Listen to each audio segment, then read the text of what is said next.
അന്നത്തെ നമുക്ക് കേസിന് ഒത്തിരി പൈസയായല്ലോ. അന്നത്തെ അന്വേഷണ ഉദ്യോഗസ്ഥനും ഗവൺമെൻറ്റിനുമാണ് നമ്മളന്ന് 1,00,000 രൂപ ചോദിച്ചിട്ടുള്ളത്. അപ്പോൾ കൂടുതൽ വയ്ക്കാത്ത എന്തെന്ന് നിങ്ങൾ ചോദിക്കും. കൂടുതൽ വച്ച് കഴിഞ്ഞാൽ ഈ 1,00,000-ൻ്റെ പകുതി ബോണ്ട് വയ്ക്കേണ്ടി വരും. അതിന് എൻ്റെ കയ്യിലില്ല.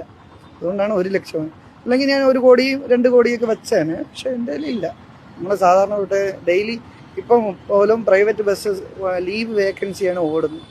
KSRTC തിരിച്ചെടുത്തിട്ടില്ല. അതായത് ഇത്രയും തോന്നിയാസം കാണിച്ച മേയറും MLA ഇപ്പം നല്ലവണ്ണം ജോലി ചെയ്യുന്നുണ്ട്, ജനങ്ങളെ പറ്റിക്കുന്നുമുണ്ട് നല്ല രീതിയിൽ. അപ്പം അതിനെയൊക്കെ ഒഴിച്ച് ഞാനൊന്നും ചെയ്തിട്ടില്ല. സത്യം പറഞ്ഞാൽ ഞാൻ KSRTC ബസ് ഓടിച്ചിട്ടെന്നുള്ള ഒരു കുറ്റമേ ഞാൻ ചെയ്തിട്ടുള്ളൂ. പിന്നെ ഞാൻ BJP കാരനെന്ന് പറഞ്ഞേ, ഞാൻ അന്ന് എല്ലാ ചാനലുകാരുടെ അടുത്തും കാണിച്ചിട്ടുണ്ട്.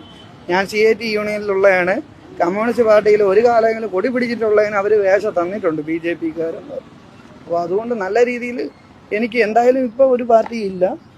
ഇപ്പോൾ ജീവിതം ഇങ്ങനെയാണ്. എന്തെന്ന് വെച്ചാൽ എൻ്റെ ജീവിതം ഇതേപോലെ പ്രൈവറ്റ് ബസ് ഓരോ തവണയും ഓടി, അല്ലെങ്കിൽ നമുക്ക് ഫിക്സഡ് ആയിട്ട് ഒരു എമൗണ്ട് ലേറ്റായിട്ടായാലും കിട്ടിക്കൊണ്ടിരുന്നതാണ്. മോൻ്റെ പഠനത്തിനായാലും ഭയങ്കര ബുദ്ധിമുട്ടിലാണ്. മേയർ ഇപ്പോൾ യഥേഷ്ടം ജോലി ചെയ്തു, ഇപ്പോൾ അവർക്ക് ശമ്പളം കിട്ടുന്നുണ്ട്, എല്ലാ കാര്യങ്ങളും ചെയ്യുന്നുണ്ട്.